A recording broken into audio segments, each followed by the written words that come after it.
বাজারে ঘোরাঘুরি শেষ করে এবং খুব সুন্দরভাবে ঈদ করে ঈদের দিন রাতে আমরা বান্দরবনের উদ্দেশ্যে রওনা দিই। এই যে আমরা বান্দরবনে পৌঁছিয়ে গিয়েছি। পৌঁছানোর পর গাড়ি থামিয়ে সবাই চা খেলো, তাই আমিও একটু চা খেলাম।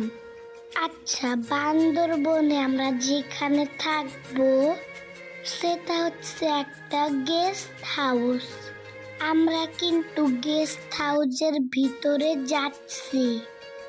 আমার মামা হচ্ছে বৈজ্ঞানিক কর্মকর্তা, মৃত্তিকা সম্পদ উন্নয়ন ইনস্টিটিউট পদে চাকরি করছে। সেই পারপাসে আমরা এই গেস্ট হাউসে থাকতে পারছি। আমরা রাত 11টার দিকে এখানে পৌঁছাই। এরপরের দিন থেকে বান্দরবন ঘোরা শুরু হবে। এটা হচ্ছে পরের দিন সকাল 6টায়।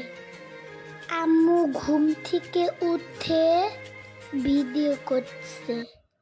যদিও বা সবাই ঘুম থেকে উঠে গিয়েছে, সবাই সকাল সকাল রেডি হয়ে আমরা সবাই ঘুরতে বের হব।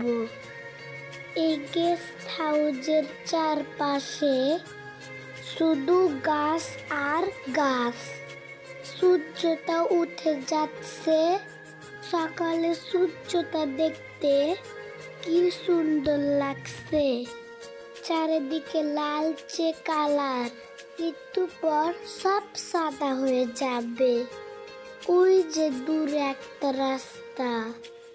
চারিপাশে যত দূরেই চোখ যাচ্ছে না কেন, বড় বড় পাহাড়, তার ভেতর অনেক গাছ। অনেক ভোরে ঘুম থেকে উঠতে হয়তো অনেক কষ্ট, কিন্তু ভোরের এই ঠান্ডা বাতাস যখন উপভোগ করা হয় তখন কি যে ভালো লাগে। এটা হচ্ছে মেজো মামা। ও কোথায় কোথায় ঘুরলাম অবশ্যই আপনাদের সাথে শেয়ার করব। আজকের ভিডিওতে এই পর্যন্তই। আল্লাহ হাফেজ।